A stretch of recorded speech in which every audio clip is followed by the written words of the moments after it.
سلام به همه دوستان و همراهان عزیزم. امیدوارم ایام به کام باشه و این رو بدونید این همه راهی که اومدید الکی نیست.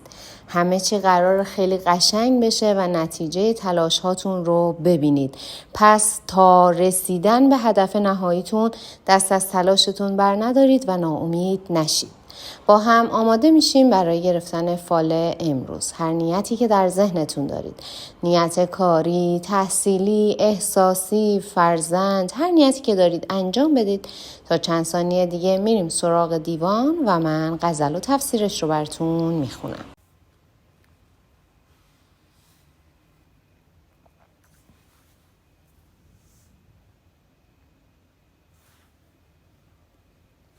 خب دوستان، اگر نیت هاتون رو انجام دادیم با هم ببینیم حافظ امروز چطور ما رو راهنمایی میکنن. ای به رندان مکن ای زاهد پاکیزه سرشت، که گناه دگران بر تو نخواهند نوشت. من اگر نیکم و گر بد، تو برو خود را باش. هر کسی آن درود عاقبت کار که کشت. همه کس طالب یارند، چه هوشیار و چه مست.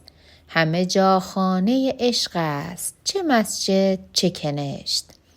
سر تسلیم من و خشت در میکده ها، مدعی گر نکند فهم سخن گو سر و خشت. ناامیدم مکن از سابقه لطف ازل، تو پس پرده چه دانی که خوب است و که زشت. نه من از پرده تقوا به در افتادم و بس، پدرم نیز بهشت ابد از دست بهشت.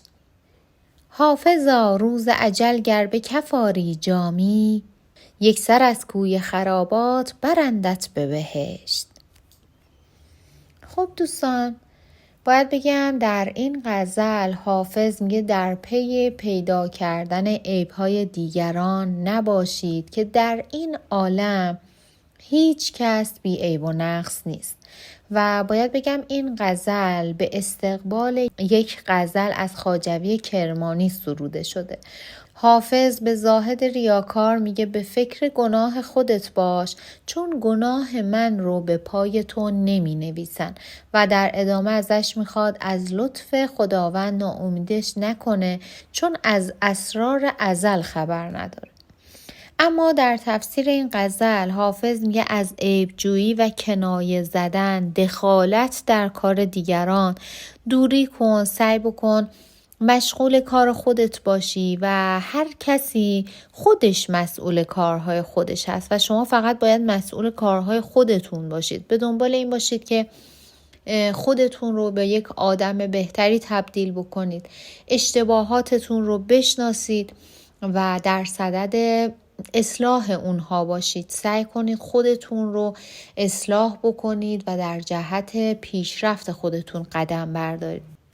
مسئولیت کارهاتون رو به عهده بگیرید، مسئولیت اشتباهاتتون رو به عهده بگیرید و از اینکه دیگران رو مقصر بدونید دوری بکنید، پرهیز بکنید و سعی کنید اشتباهات گذشته‌تون رو تکرار نکنید.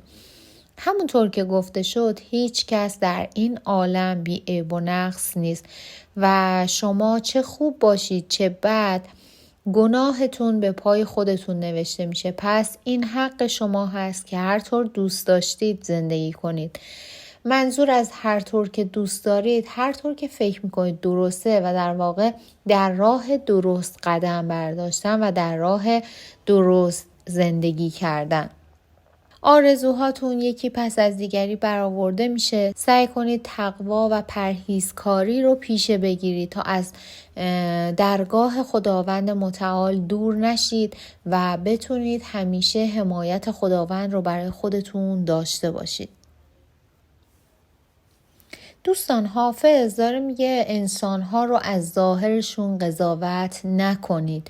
شما باید آدمها رو از روی باطنشون بشناسید و خیلی وقتا قطعاً برای همه ما پیش اومده که یک نفر رو میبینیم ازش خوشمون نمیاد و بعدها که باهاش بیشتر ارتباط برقرار میکنیم، باهاش معاشرت میکنیم، یه حس خوبی ازش میگیریم و میفهمیم این آدم بدی هم نبوده، فقط ما از روی ظاهرش قضاوت کردیم و در نگاه اول ازش خوشمون نیامده، اما بعدها که باهاش صحبت کردیم به شخصیت درونیش پی بردیم و متوجه شدیم چقدر هم فرد خوب و خوش‌طینتی هست. پس توصیه حافظ به شما اینه که سعی کنید انسان‌ها رو از روی ظاهرشون قضاوت نکنید. دوستان، حافظ میگه درسته که انسان جایز الخطا هست و اشتباه میکنه، اما انسان عاقل شخصی هست که از اشتباهات خودش درس میگیره و سعی میکنه اونها رو تکرار نکنه و اشتباهات دیگران رو هم یک گوشه ذهنش قرار میده تا در جاهایی که توی اون موقعیت قرار گرفت اون اشتباهات رو هم تکرار نکنه و در واقع از تجربیات دیگران استفاده میکنه. دوستان، در مورد نیتی که دارید، در مورد هدفتون، حافظ میگه در اجرای این نیت باید هوشمندانه با یک زیرکی و متانت پیش برید و به حرفهای افراد حسود، افراد یاوه‌گو خیلی توجه نکنید. با یکی از افراد نزدیکتون، یکی از افرادی که دلسوز شما هست در این راه مشورت بکنید و از همفکری این شخص کمک بگیرید. خودخواهی، خردگیری، وسواس، تقلید و تندخویی و لجبازی کار خوبی نیست. انسان رو در واقع از حقیقت دور میکنه و حافظ به شما توصیه میکنه که این موارد رو بهش توجه بکنید و سعی بکنید اگر این موارد رو در خودتون میبینید اونها رو اصلاح بکنید و از وجودتون دور بکنید. در مورد نیتتون، شخصی هست که قصد تخریب شما رو داره، چون خودش از یک وضع نابسامانی برخوردار هست و در صدد این هست که شما هم به وضع خودش دچار بکنه و از هدفتون دور بکنه و اتفاقات بدی رو برای شما رقم بزنه. دوستان، حافظ میگه شخصیت شما گاهی وقتا به این صورت هست که دوست دارید به دیگران دستور بدید، امر و نهی بکنید و کمی دخالت در امور دیگران دارید. از این موارد لذت میبرید. حافظ بهتون توصیه میکنه تا کسی از شما کمک نخواسته، تا کسی از شما نظر نخواسته، سعی کنید اظهار نظر نکنید، سعی کنید دخالت نکنید. شما از یک هوش برتر برخوردار هستید، از یک استعداد خوبی برخوردار هستید که میتونید از این هوش و ذکاوتتون در راه رسیدن به خواسته هاتون استفاده کنید و اصلا برای چی این افکارتون رو، این ذهن خوبتون رو برای کارهای بیهوده، برای افکار پوچ بخواید استفاده بکنید، در حالی که با این استعداد میتونید به مقام‌های بلند دست پیدا بکنید و نردبان ترقی رو با تلاش و توکل به خدا طی بکنید. دوستانی که نیت احساسی داشتن، حافظ میگه اگر یارتون از شما رنجیده خاطر هست به خاطر تندی حرف شما و در واقع زخم زبون شما هست. اگر محبت ایشون رو میطلبید باید کمی با نرمش باهاش صحبت بکنید، از در مهربانی و محبت وارد بشید و سعی کنید توجهش رو جلب بکنید به خودتون. اگر امید دارید به این موضوع باید تواضع هم داشته باشید. در غیر این صورت فرصتی که به شما رو آورده از دست میدید و فرصت از دست رفته دیگه بر نمیگرده و ممکنه این اتفاقات باعث سردی رابطه شما بشه و رفته رفته این رابطه رو به نابودی بره. دوستان، حافظ داره میگه نسبت به شخصی بلند قد که گردن کشیده و موهای خرمایی داره، بینی تیز و چونه‌ای کشیده داره، کمی دقت بکنید. شاید این شخص همون شخصی باشه که قصد تخریب شما رو داره و قبلتر گفته شد. در هر کاری که شکست میخورید ناراحت نشید و بدونید تجربه نصف دانایی. اگر شکست خوردید در عوض تجربه کسب کردید و شکست همیشه پلی برای پیروزی هست. مطمئن باشید که این شکست ها به زودی یک موفقیت بزرگ رو برای شما به ارمغان میاره. سعی کنید رازهاتون رو برای کسی بازگو نکنید. اگر نظری دارید نظرتون رو ادا بکنید و دعا کنید. از درگاه خداوند کمک بطلبید که خداوند گشاینده همه کارهای شما خواهد بود. دوستانی که برای بیمارشون نیت داشتن باید بگم جای هیچ گونه نگرانی نیست و به امید خدا شفا برای ایشون نزدیکه. اگر مسافری دارید که ازتون دور هست و نگرانش هستید به زودی خبر خوبی دریافت میکنید یا به زودی براتون دیدار حاصل خواهد شد. دوستانی که خودشون قصد سفر دارن باید بگم در حال حاضر سفر براتون جایز نیست و بهتر مسافرتتون رو به تأخیر بندازید. برای دوستانی هم که نیت خرید و فروش دارن باید بگم خرید موقعیتش عالیه اما فروش چندان سودی برای شما نداره.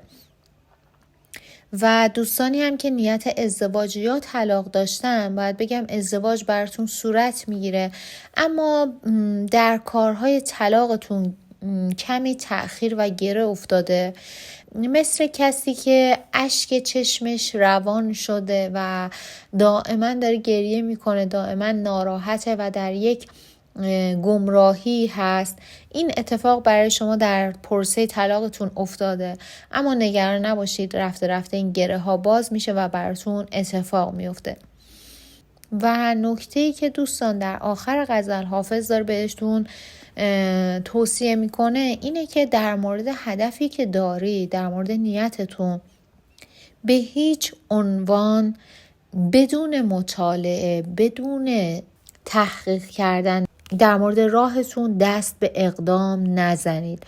اگر بدون فکر، بدون مطالعه و تحقیق پا در این راه بذارید مطمئن باشید که یک اوضاع اسفبار و یک اوضاع وخیمی برای شما رخ میده و با یک اوضاع بدی روبرو میشید که دچار سردرگمی میشید. اون موقع نمیتونید تصمیم درستی بگیرید و ممکنه اتفاقات ناگواری براتون بیفته که جبرانش و خلاص شدن از اون مخمسه براتون سخت باشه.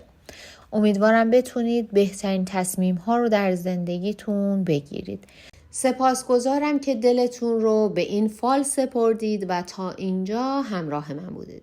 حافظ این پیر دانای شیراز همیشه چیزی برای گفتن داره. برای هر دل، برای هر حال و برای هر لحظه. اگر این فال تونسته نوری در دلتون روشن کنه یا حرف دلتون رو بزنه، حتما سری هم به فالهای دیگه کانال بزنید. شاید در میون اونها پیامی نهفته باشه که منتظر شنیده شدنه. فراموش نکنید هر بار که دیوان رو ورق میزنیم در واقع داریم دلمون رو ورق میزنیم. تا دیدار بعدی، دلتون شاد، فالتون نیک و راهتون روشن. یادتون نره اگر نظر یا تجربه از فالتون دارید برام بنویسید و برای دیدن فالهای بیشتر کانال رو حتما دنبال کنید. با عشق تا فال بعد، به خدا میسپارمتون.